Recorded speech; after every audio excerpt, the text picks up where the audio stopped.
kreativ koordinator af Trampolinhuset, og så er jeg billedkunstner. Trampolinhuset er et sted, hvor danskere og asylsøgere de kan mødes og udveksle erfaringer, og allervigtigst, at de kan komme i huset og være med til at skabe et nyt fælles os, i stedet for det dem og os, som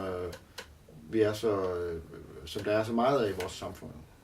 Visionen for Trampolinhuset er, at hver dag, når der kommer et nyt menneske ind ad døren, så skal vi være åbne nok til at åbne kredsen, sådan at der bliver plads til, at den her person føler sig velkommen.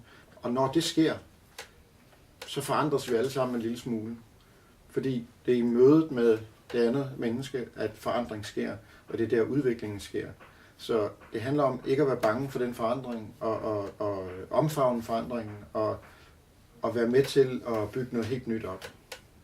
Det, som gør det her hus unikt, det er, at i stedet for, at vi har nogle mennesker, der arbejder i en organisation for at hjælpe nogle andre, så har vi i stedet for et trampolinhus, hvor vi hjælper hinanden.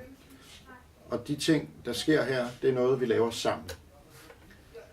Vi er en forening, og det betyder, at alle, der er i huset, er medlemmer af huset. Man køber sig et medlemskab, og i det år sådan et vare, der har man ret til at deltage i alle de ting, der foregår.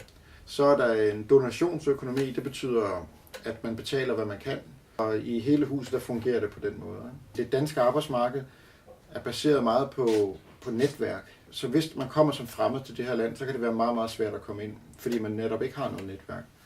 Trampolinhuset er et sted, hvor danskere åbner deres netværk for dem, som kommer udefra. Og det er vigtigt, fordi de kompetencer, som de kommer med, dem kan vi bruge i det her land, og hele landet kan vokse af det.